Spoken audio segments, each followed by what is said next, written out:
Shalom and good day all, this is Tehillim29 back again for another anime review, and for this anime review I'll be covering Gamera Rebirth.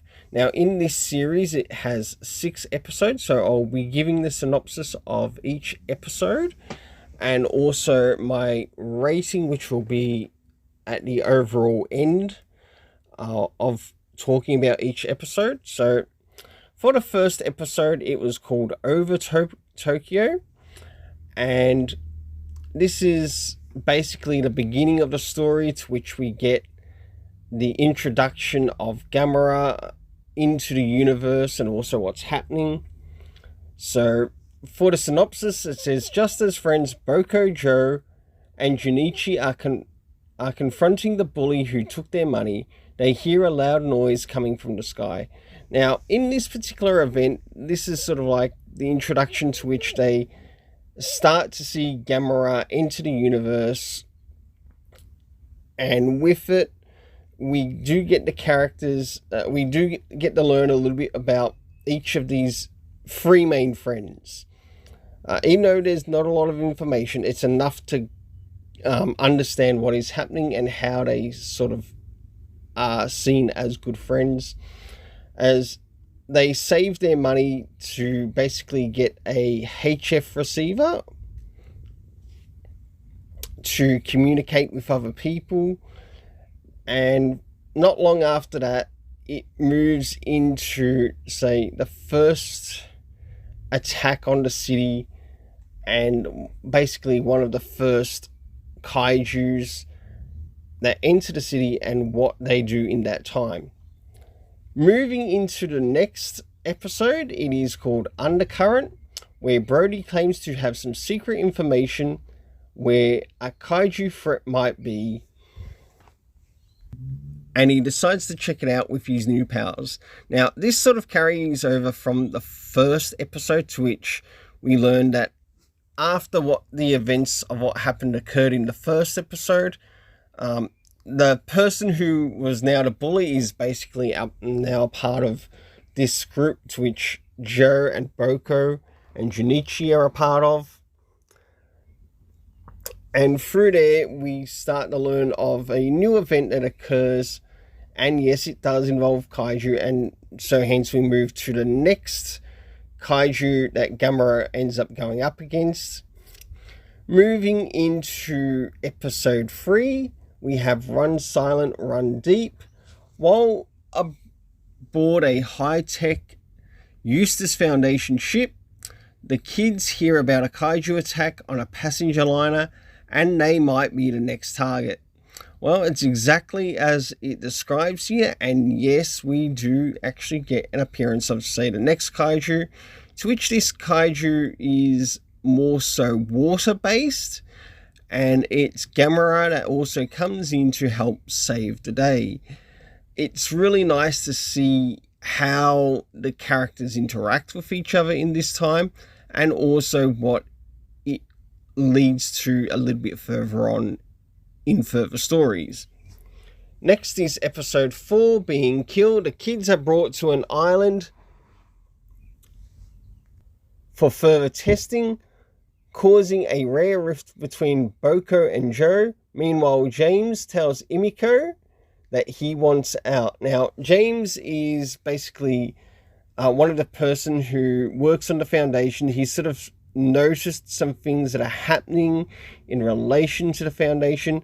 And yeah, one of the things that we do learn about the character of James is that, well, he hates kids. He doesn't like them.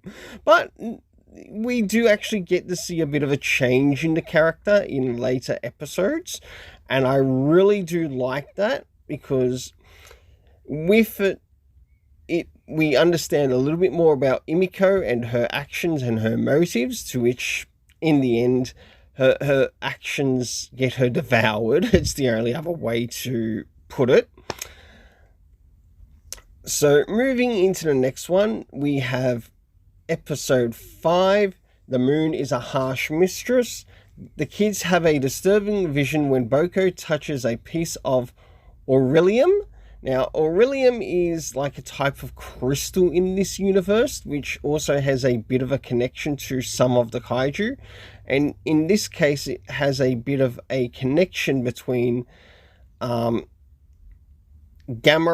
and the Aurelium. And with what happens in the story, especially the last episode, as I'll soon cover, they do learn that it will play an important part in basically reviving a certain character.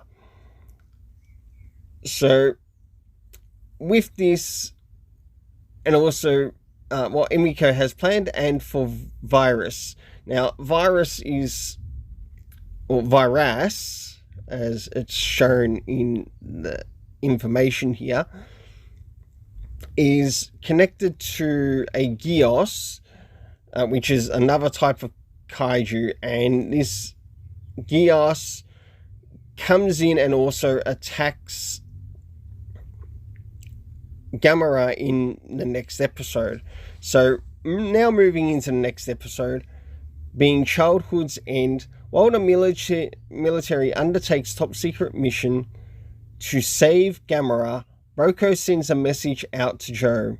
Then suddenly Gios attacks. So whilst we move into episode 6, this is where they pull in every bit of hardware, whatever, to help save the character of Gamera. And in the process, we still see Boko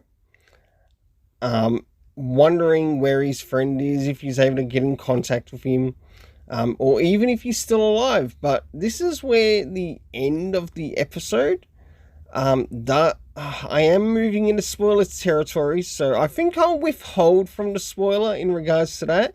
But we do get to see something happen in regards to one of their communication devices, but I'll leave it as a bit of a surprise to work out.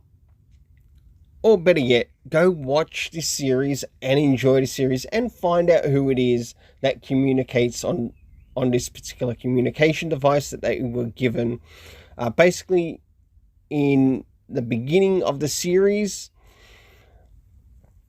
we also get to see one of the characters, being the character of James, learning or wanting to, I guess, after leaving his career, he decides to take a different path.